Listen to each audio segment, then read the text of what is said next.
AOC for president in 2028? Some conservatives are worried. Let's get into it. I was reading recently and I came across this article from the American Conservative. I have it over here. It's time to worry about AOC. And this got me kind of thinking. I know that conservatives maybe don't like AOC, whatever. But I do think that conservatives are stupid if they think that she cannot win the presidency. Now, I will go into my opinions on whether or not she should run in 28 later, but I do think that she is a young, charismatic leader who a lot of young people like. So, in the current sort of Democratic power vacuum void, who's left to fill it but progressive people? Because Bernie has been doing this fighting oligarchy tour all across the country, and now he's started bringing AOC along for the ride as well. And it's difficult to tell if this is a presidential candidate that candidacy that she's announcing, sort of soft launching, or if it's just, you know what, I have to do something, and this is the platform that I have, so I'm going to do something with it. But I did think it was worth kind of going through some of the points that the American Conservative made in their article. The spirited congresswoman from the Bronx was firing on all cylinders in a performance that mirrored the high energy at multiple other sold-out events during her western swing through Trump country on Sanders' Fight Oligarchy tour. They pulled 5,000 in Bakersfield, California, 8,000 in Missoula, Montana, and 20,000 in Salt Lake City. I mean, these are pretty impressive numbers for a year where there's really no major election happening. The presidential elections aren't for 3 years. The primaries aren't really until 2027, kind of, and then 2028 before anybody starts voting. So it's kind of amazing just how much energy is out there for these two as they're touring the country. AOC is obviously a very polarizing figure, and I think that a lot of conservatives can sort of look at that and say, or even a lot of liberals can look at that and say, well, she has obviously no chance. She could never win because she's too polarizing, she's too unlikable, whatever, this and that, what have you. And to some extent, I kind of understand that. I feel like, well, she can't win because, people don't like her policies and she's too polarizing on her policies. But at the same time, Donald Trump is an extraordinarily polarizing figure. So it's not like Donald Trump is this universally loved man who every American likes. I mean, he's an extraordinarily polarizing figure on the global stage. And so it's kind of odd that he can be polarizing and still win. But AOC, when she's polarizing, well, no, she has no chance. AOC raised more than $9 million in the first quarter of 2025. More than 250,000 people sent AOC in the first 3 months of 2025. AOC is suddenly showing strength in early predictive polling. Atlas Intel finds AOC with 16% support in a crowded field. The only Democrats with higher tallies are Kamala Harris and Pete Buttigieg. AOC posted the highest net favorability of any Democrat in the prospective field. The question is, do I think that she should run in 28? Because Chuck Schumer is also up in 28, and I mean, she's not like polling terribly against him. I think that she could possibly pull off an upset in that race, and I think that that would actually benefit her better than running for president.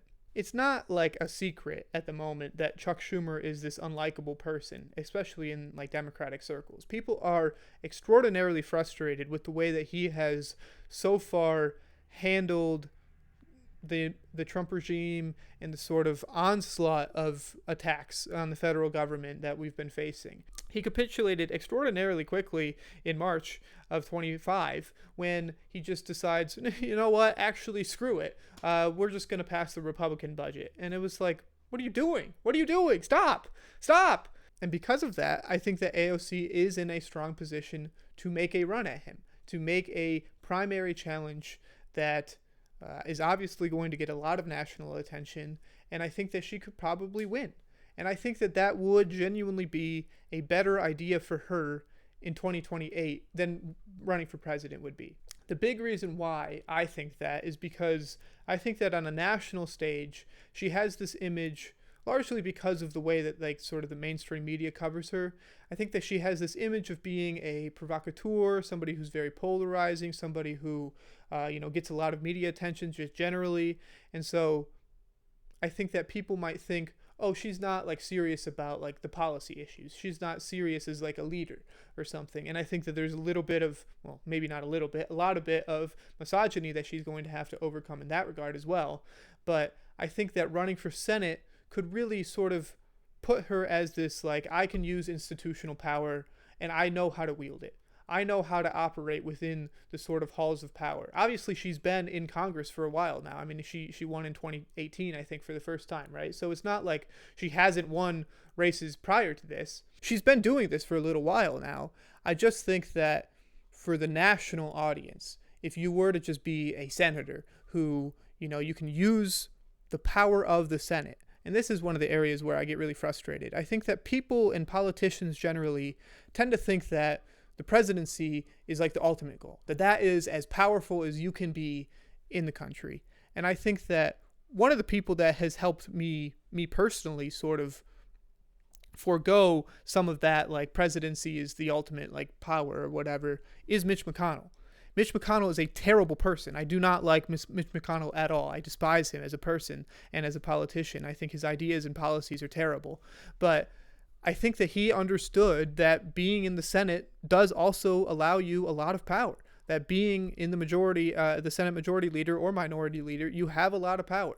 You can do a lot of negotiating. You actually have quite a bit of leverage. And I think that some of what I want from, you know, the Democratic Party, if they're actually going to figure out their shit, or just, you know, whatever party is going to actually try to fight, you know, the fascist rise and the fascist takeover of our federal government, whatever party does that, I think that they have to understand that you can operate within these systems of power, within these institutions, without having to be the fucking president. Like, you can be a senator and still have a lot of power. I think that we saw that when Senator Chris Van Hollen goes down to El Salvador to, you know, get proof of life of Kilmar Abrego Garcia. And so I think, hey, look it, there's a senator doing something with his power to make sure that one of his constituents is still alive in the foreign, you know, torture chamber that he's been sent to.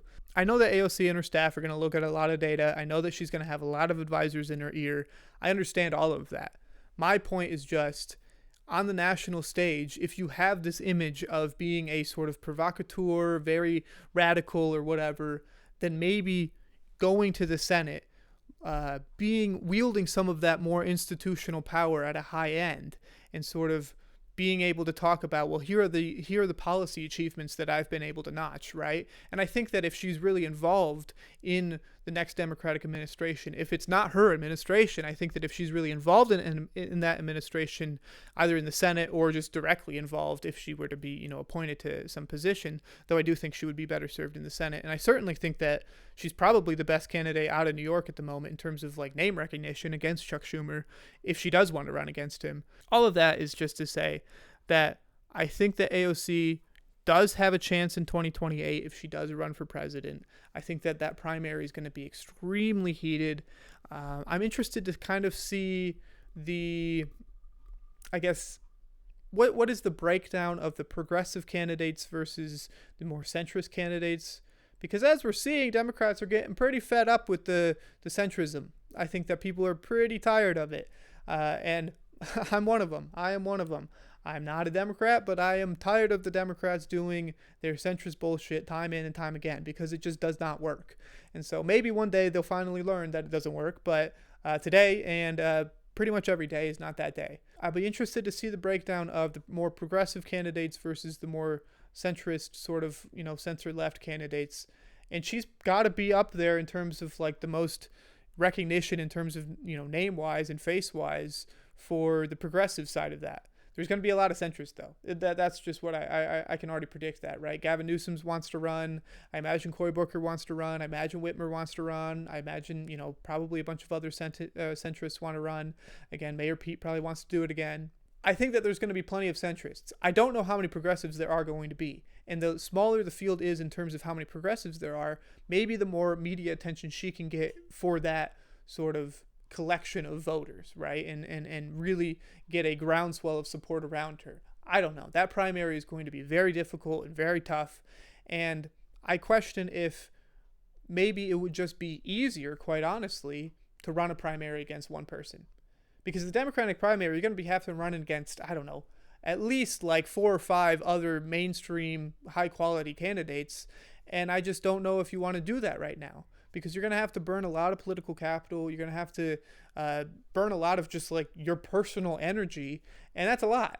And so I wonder, do you just run for Senate now? Do you build this image of yourself as, yes, I am a progressive, I'm a no bullshit politician, but I'm not just here to make waves. I'm not just here to, rabble rouse and to, piss people off. I'm not just here to be a provocateur. I'm not just here to be radical. I'm here to actually get shit done. I'm here to actually, fight for the American people, fight for working people. And these are my accomplishments. This is what I've done already for you. As hard as I think the primary fight is going to be, I think that she has another big uphill battle when it comes to the general election, if she were to run in 2028, where she's young, she's a woman, she's going to have to overcome a lot of biases because of those factors. But she's also not white. Fuck, she has a lot of shit to overcome. I guess the point in making this video is to just really talk about, where do we think the Democratic Party is going? Because they seem to kind of be rudderless. They kind of seem to be, floating adrift in the middle of the ocean with no real, there's no lighthouse to guide them home. And I think that people are excited about that Fighting Oligarchy tour because Bernie and AOC are sort of acting as that lighthouse. They are the ones who are going out into people's towns and saying, hey, we know you're pissed off. Hey, we know that you're upset about wealthy people controlling the country. Hey, we know that you're upset about Republican Party constantly undermining workers' rights at every opportunity. We get that, and we're here for you. And I think that they have to be able to turn that energy into a real, actual, political win in terms of starting to win elections.